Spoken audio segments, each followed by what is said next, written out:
Okay, so why is protein better than fat? Why is rice a carb? Well, that's what I'm going to talk about in this video and explain to you what a macro even is and the purpose of each different type of macro. People often demonize different macros, but they all serve a purpose. So I'm going to go over each of those in this video. First off, what are macros? So if you look at the back of your nutrition label, there are a bunch of different nutrients that you have to pay attention to. But the three macronutrients are proteins, carbs, and fats. And then the rest of the nutrients that you see on there are micronutrients. And the reason that they're micronutrients is because they don't contribute to the calorie number that you see on the label. The macronutrients do. And so the three main ones, protein, carbs, and fats, each have a specific amount of calories that each gram contributes. So carbs are 4 grams. For every 1 gram of carbs, there are 4 calories. For every 1 gram of protein, there are 4 calories. And for every 1 gram of fat, there are 9 calories. Okay, so fat has the most calories, which is why,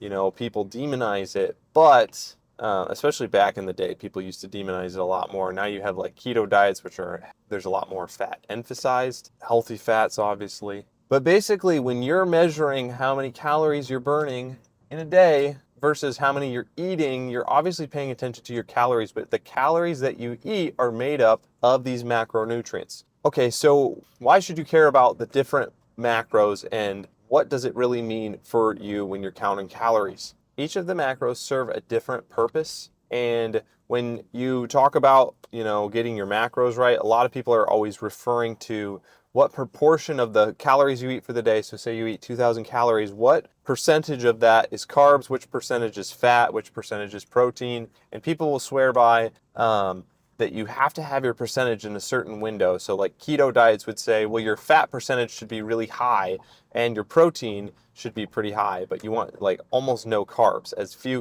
carbs as possible. You want it to be like 5%. Whereas if you do like a high carb diet, you're doing a lot of the same, where people are saying, no, your highest percentage should be carbs and then protein and then very low fat. So like 10% of fats. Okay. And then there's like the carnivore diet, which is very much protein emphasized, still quite a bit of fat, but really you want to see a high percentage of protein. It doesn't really matter except for a few things that I'm going to go over. So first off, before I explain why the percentages do matter, let's talk about what the benefits of each of the macronutrients and kind of what their purposes are. So protein is everybody's favorite because protein is associated with building muscle, and there's a good reason for this. It actually does help you when you're breaking down tissue, when you're exercising. It helps you build new tissue. On top of that, also, when you are just living normal life, protein will help you maintain any muscle that you have.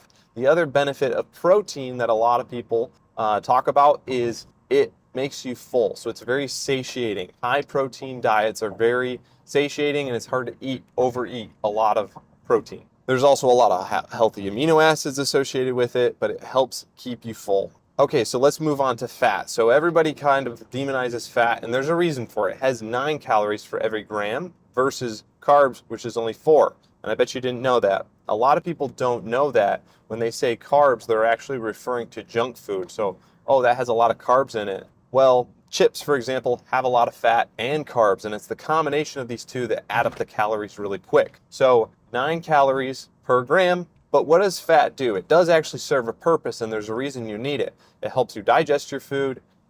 It helps make things taste good. So butter, oil, there's a reason that junk food has fat and carbs in it, because it makes it taste really good. If you're having protein, then having a little bit of the fat from the steak, it does make it taste better. Having 75%, 25% hamburger as opposed to 93% very lean hamburger doesn't taste as good. There's a reason for that. And so when you're trying to eat, depending on what your needs are, if you're trying to eat more food, you might actually want something more tasty. Okay, so the last one. This one gets a bad rap, but then also some people on the opposite side will swear by them.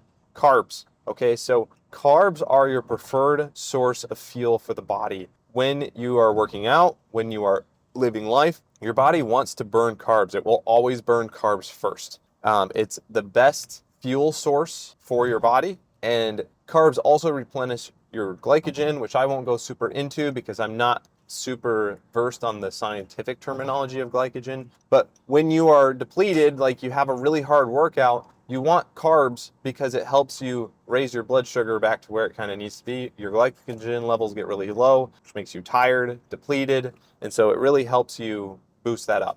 Your body will almost always burn the carbs first and before it starts pulling from the fat. Now, these are all important to keep in mind because they all serve a different purpose. So when you need more energy, you're not going to get a lot of energy from fat and protein.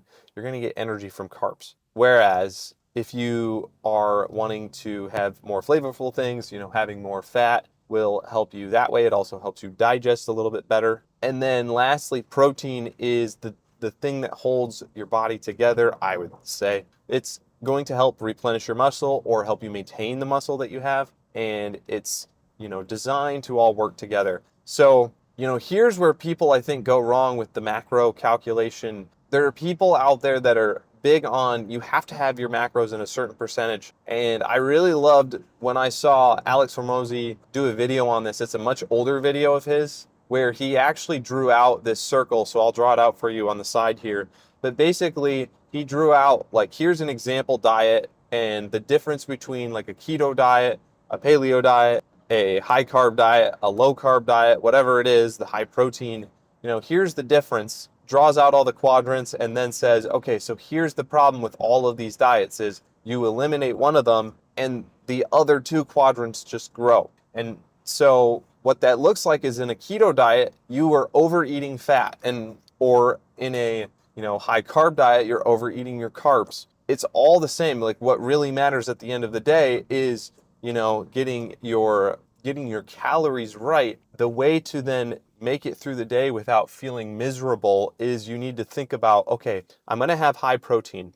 If I'm trying to lose weight, I'm going to have high protein because it's going to make me full. And then I'm going to have a decent amount of carbs because they have less calories than fat does. So I'm going to have high protein, high carb. Okay, and if I'm trying to gain weight or gain muscle, I'm still going to have a decent amount of protein, but maybe I don't want to get full too quick. Maybe I need to eat more calories. So I'm going to have some fat in there to help me get through that faster, eat a lot more calories faster. And also what you want to pay attention to is depending on the time of day, I'm eating a lot more carb-full meals at the beginning of the day. So breakfast and lunch and maybe a snack in the afternoon, those are definitely higher carb, lower fat meals because I need the energy to get through the day. But after I get home from work, I'm having my last meal of the day. I don't need nearly as many carbs because I've already done most of the work I need to do for the day. I can just focus on having high protein. So I'll have like lean chicken or steak or hamburger or something like that. And then maybe a small carb source, but definitely a lot of veggies. So that's the purpose of the different macros.